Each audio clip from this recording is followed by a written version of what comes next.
Hello प्यारे बच्चों, मैं आशा करता हूँ कि आप लोग खुश होंगे और अच्छे से पढ़ाई कर रहे होंगे।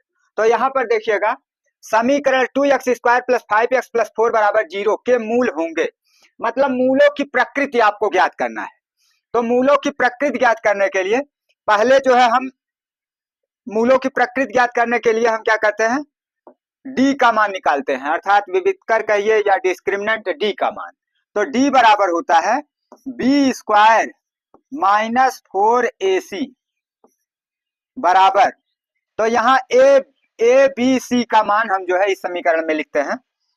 तो सबसे आगे वाला जो यक्स स्क्वायर का गुणांक है, जो यक्स स्क्वायर का गुणांक है वह ए का मान होता है, और जो यक्स का गुणांक है वह बी का मान होता है, और लास्ट पद जो है वह सी का मान होता है।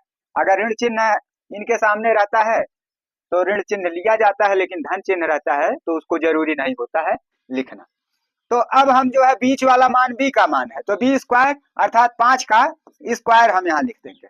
5 का स्क्वायर -4 इंटू ए का मान 2 है तो इंटू 2 लिखेंगे, और सी का मान जो है 4 है तो यहाँ 4 लिख देंगे। अब जो है इसको हल करिए। 5 का वर्ग, इसका मतलब 5 का 2 बार गुणन होगा, 5 × 25 माइनस 4 दूनी 8, या इधर से ही कह लीजिए 4 दूनी 8, 8 चौक 32, यहाँ 32 हो गया। तो अब हम जो है 25 को 32 में से घटा देते हैं। तो यहाँ पर घटाइएगा,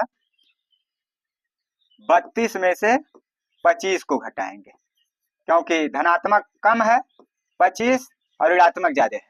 तो जब घटाएंगे तो मान जो है 12 में से 5 जाएगा 7। अब जो है यह ऋणात्मक मान आएगा, क्योंकि ऋणात्मक संख्या ज्यादा है तो -7 हो गया। तो अगर डी का मान ऋणात्मक आता है तो मूल काल्पनिक होता है। तो यहाँ पर डी पार्ट सही होगा, मूल काल्पनिक।